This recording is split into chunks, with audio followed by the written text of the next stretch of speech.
Dee dee dee. Well, welcome back everyone. Welcome back to the Little Red Ninja Allotment channel. You join me as I'm trying to do something before this poxy snow gets here. If it gets here. I'm just starting on my pallet collar bed.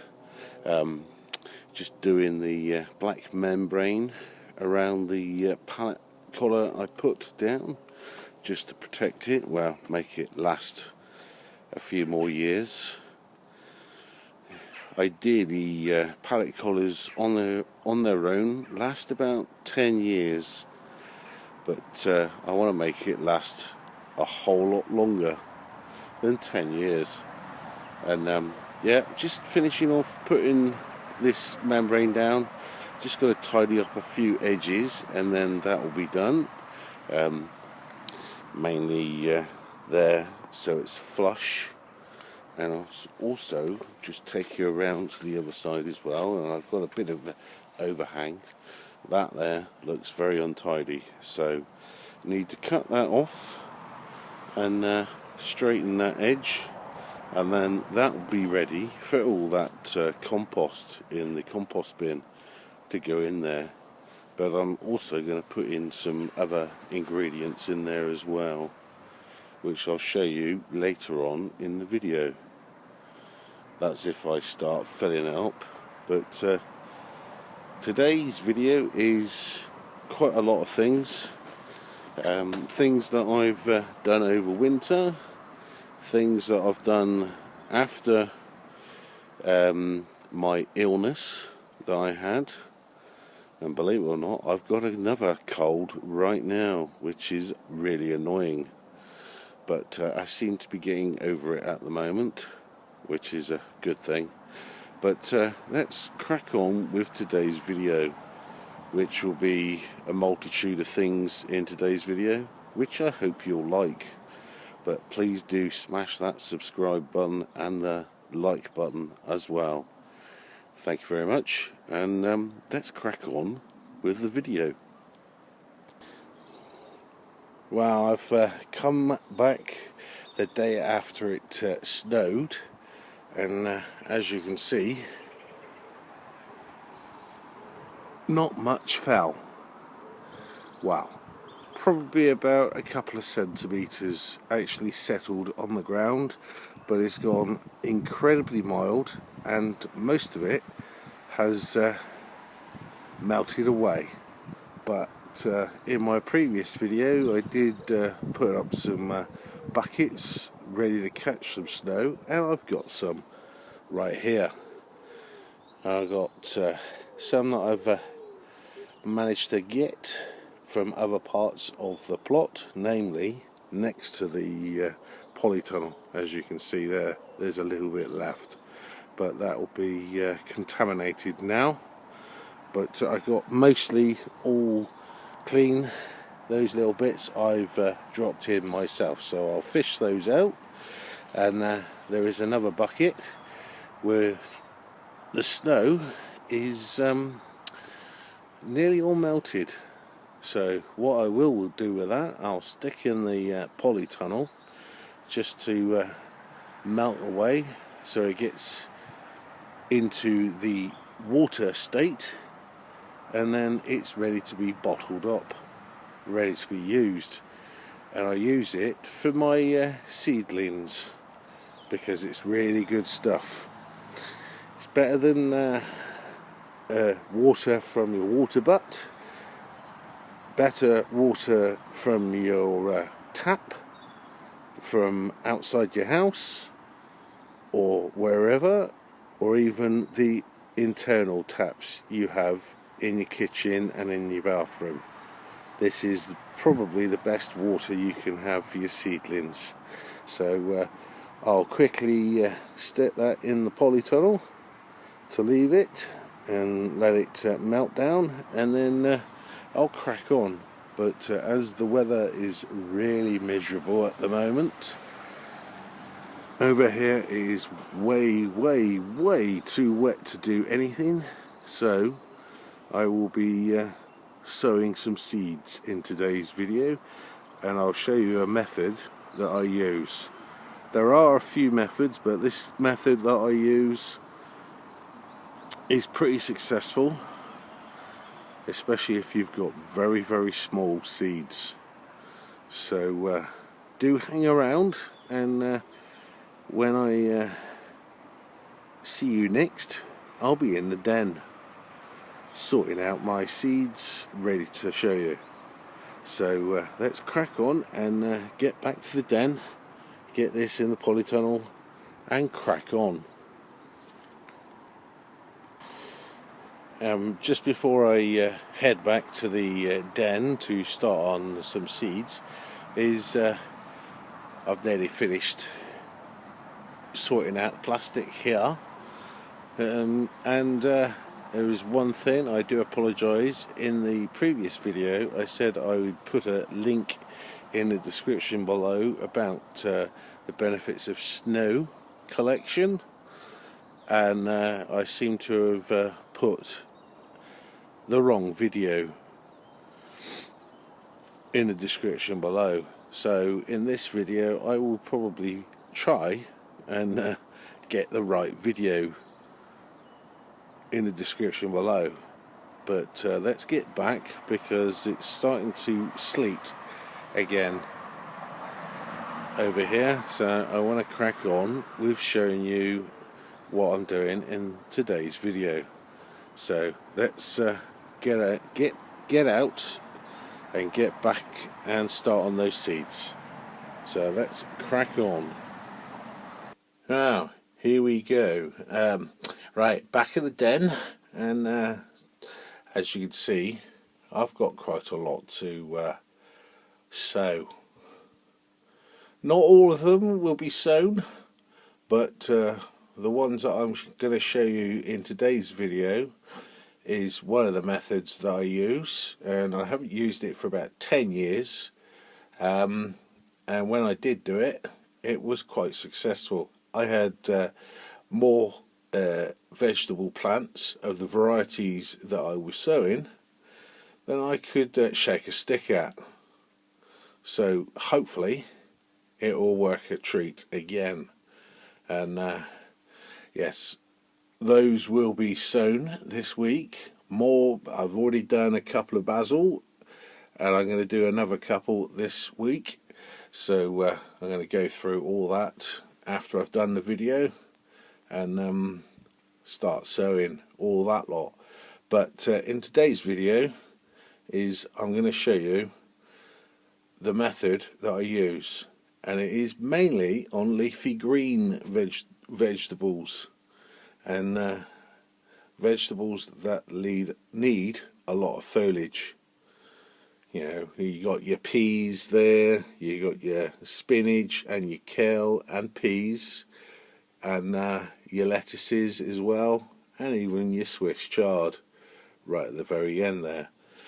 But I've tried to make some space, because the seeds that I've sown already, I've sown some lettuces, which are doing really well, some more peas, and let's crack on with the method I use. And hopefully, if you've got any more methods that you use, please drop them in the comments below, so I can have a look and even try this year. So let's crack on. Right then, here we go. Right, I've got a very important thing there, compost, which is very important. I've got Swiss chard, which I'm going to do for you in this video, and also I've got a 12 cell tray, which I'll do 12 Swiss chard for you as well, and also one of those buckets that was over the allotment that was nearly defrosted. I thought I might as well bring it back, as I'm doing seed sowing, and it is now, I just left it next to a radiator, and it is defrosted and it is ready to go. It's not cold, it's lukewarm, so that's perfect, absolutely perfect. But there is one other thing as well. I usually, with this method, use one chicken manure tablet, but I haven't got any at the moment, so I'm using some other fertilizer. Very, very similar to chicken manure. In the ingredients, it does say chicken manure. That's one of the additives in there. So I'm going to use a couple of grains of that. And look who's turned up as well. Little Ninja's turned up. And I know why he's turned up, because he wants me to sow some celery as well. Isn't that right? Because you like your celery. That's okay, I'll do that later. Not now, because I'm doing it for the viewers. So let's crack on with showing you this method. And this method is, I put a small layer, about a couple of centimetres of the compost at the very bottom. Then I put one chicken manure tablet in each cell. And I'll probably do a couple of them because these are slightly smaller. But in each of the cell, I will do that. Once I've done that with the chicken manure, I shall fill it up to the top. Won't pat it down, won't firm it in at all, the soil, because nature will do that for me, especially when the roots have started to form, because they'll bind all the compost together, which is a really good thing. And then all I'll do is I'll put 1 or 2 seeds in each of the cells, and then just make sure they're slightly covered.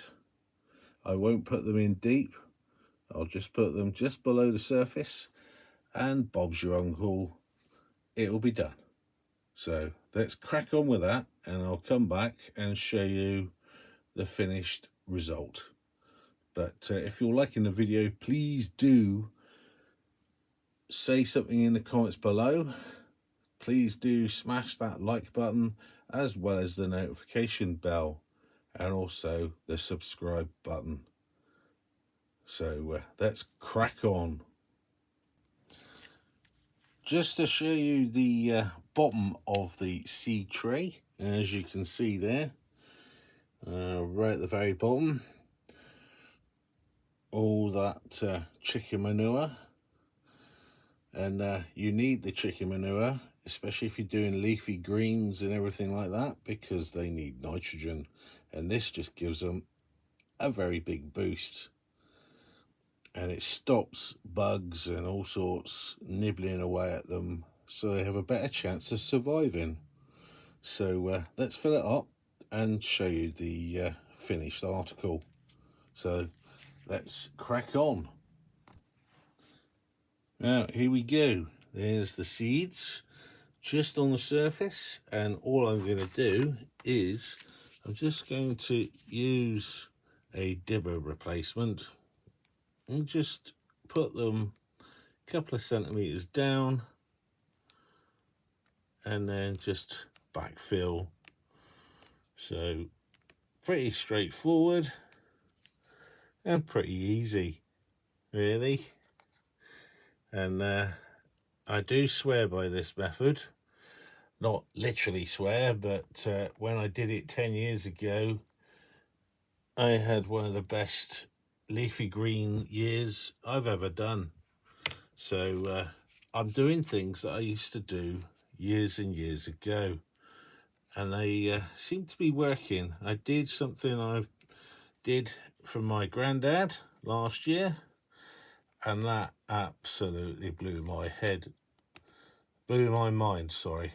And it was incredible. The old methods are so much better. Don't get me wrong, new methods are good as well, but the old methods seem to work 99 times out of 100 when I've done them. So that one is done. I've got all these seeds to do now. Yeah, wish me luck. But I've got so much to do this week. And I've got so much to do on the plot as well. But if you've liked the video, thank you very much for watching.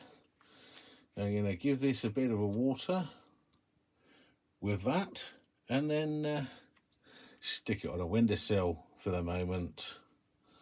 And I've got to make sure that I make sure there's nothing grotty underneath, because little Ninja does not like the windowsills dirty. So I'll crack on with that and get on with the rest of the seed sowing. Next week's video might be something slightly different. You won't want me to show you seed sowing, that's for sure. Things are starting to take pace on the plot. So until then, look after yourself, keep plodding away with seed sowing, and I'll see you in the next video. Bye for now. Yes, Ninja, I need a coffee. Go and make one, please, if you could. Oh, you're not going to. You want me to do your celery. Okay, I'll do your celery. Oh, and next week's video, before I forget, will be on my seed potatoes that I saved last year. And hopefully they'll be ready to use, because I'm very late in putting them into the buckets over the allotment. Well, we'll have to wait and see. But until then, look after yourself, and I'll see you the next time. Bye for now.